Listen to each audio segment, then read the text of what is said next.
النهاردة هنفتح التاروت على طاقة الشهور الفردية والشهور الزوجية. تعالى استقبل معايا الطاقة وشوف الشهر بتاعك رسالته ايه مع ان التاروت والنهاردة بيبشرك بايه، ايه اللي تاخد بالك منه، ايه اللي تستقبله، وبشرة الخير معاك فيه ايه. الشهور الفردية اللي معانا شهر 1 وشهر 3 وشهر 5 وشهر 7 شهر 9 وشهر 11. دي المجموعة الأولى معانا في الشهور. تعال نشوف الطاقة التاروت النهاردة بتقولك ايه في الشهور دي. عندك طاقة سلبية للبعض منكم، وفي للأسف طاقة سحر تفريق للبعض منكم.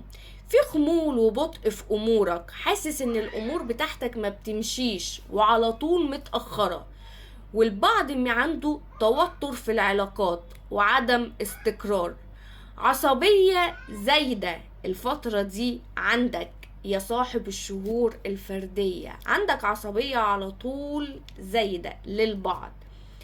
في كمان عندكم الرسالة والبشرة الحلو، تشافي من أمور سلبية، وللبعض منكم عنده اكتشاف الفترة الجاية لأشخاص غدارين، أشخاص داخلين حياتك على مبدأ الغدر أو مبدأ تدمير لحياتك الجاية.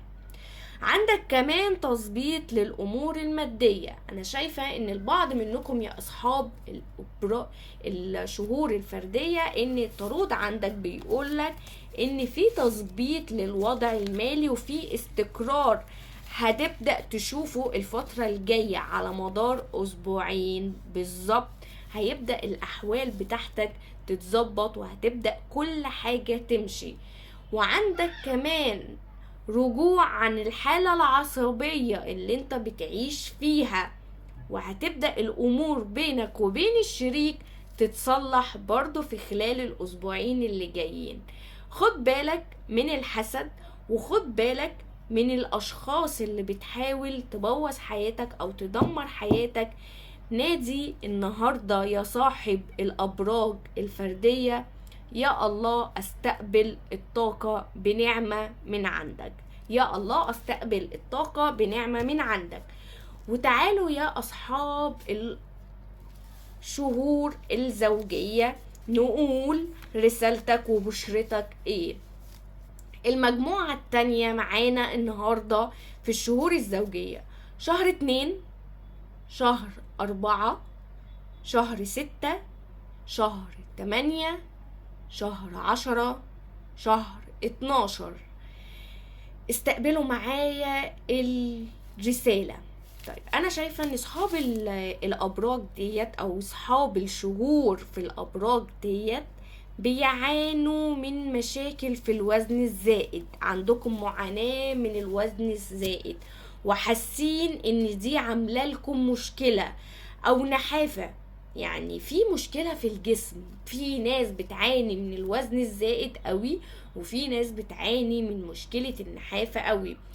مشكلتك الصحية مأثرة على حالتك، المشكلة الصحية النهاردة مأثرة على حالتك والمزاجية.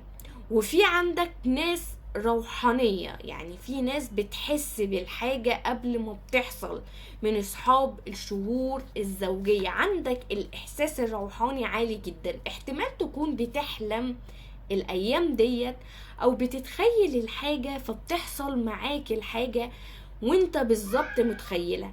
دي روحانيات عندكم، بتبدأوا تحسوا او بتشوفوا الحاجة قبل ما بتحصل لأصحاب الحروف الأرقام الزوجية. طيب أنا شايفة كمان إن في أشياء بتتحقق، وفي أحلام يعني أحلام بتيجي رغم إن أنت نسيتها ورغم إن أنت حلمت بيها وركنتها.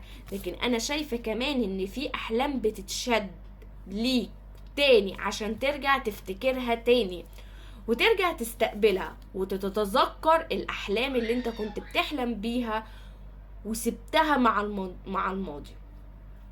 عندكم الماديات برضو مش احسن حاجة، لكن في برضو امور هتتحسن في الماديات، بس في الاغلب ان اصحاب الشهور دي ممكن يكون على شهر 10 11 12 يبدأ التظبيط الامور يكون معاكم احسن، او الماديات تكون احسن ان شاء الله. طب انا شايفة ان اصحاب الابراج ديت رغم مشاكلهم العاطفية لكن بيرجعوا يوزنوا الامور، عندهم وزن للامور، او بيحاولوا يصلحوا الامور اللي جايه. خد بالك من مصاريفك، خد بالكم من المصاريف يا اصحاب الابراج الزوجيه، عندكم مصاريف كتيره جدا جدا، وبتشتروا حاجات ممكن تكون ملهاش لازمه، لان انتوا داخلين على ازمه شويه ماديه بسبب المصاريف او بسبب النقط الغير لازمة ان انتوا حاطين نفسكم فيها. الفترة الجاية مهمة بالنسبة ليك ان انت تعمل فاصل ما بين المشتريات المهمة والمشتريات اللي مش مهمة الفترة الجاية. نستقبل الطاقة دي ونقول يا رب استقبل بخير ونعمة، يا رب استقبل بخير ونعمة، واستقبلوا الطاقة بكل حب، ويتابعوني علشان يوصل ليكم باقي القراية اللي تخصكم انتوا وتخص الرابط اللي بيني وبينكم النهاردة، هنكمله في خلال الاسبوع الجاي.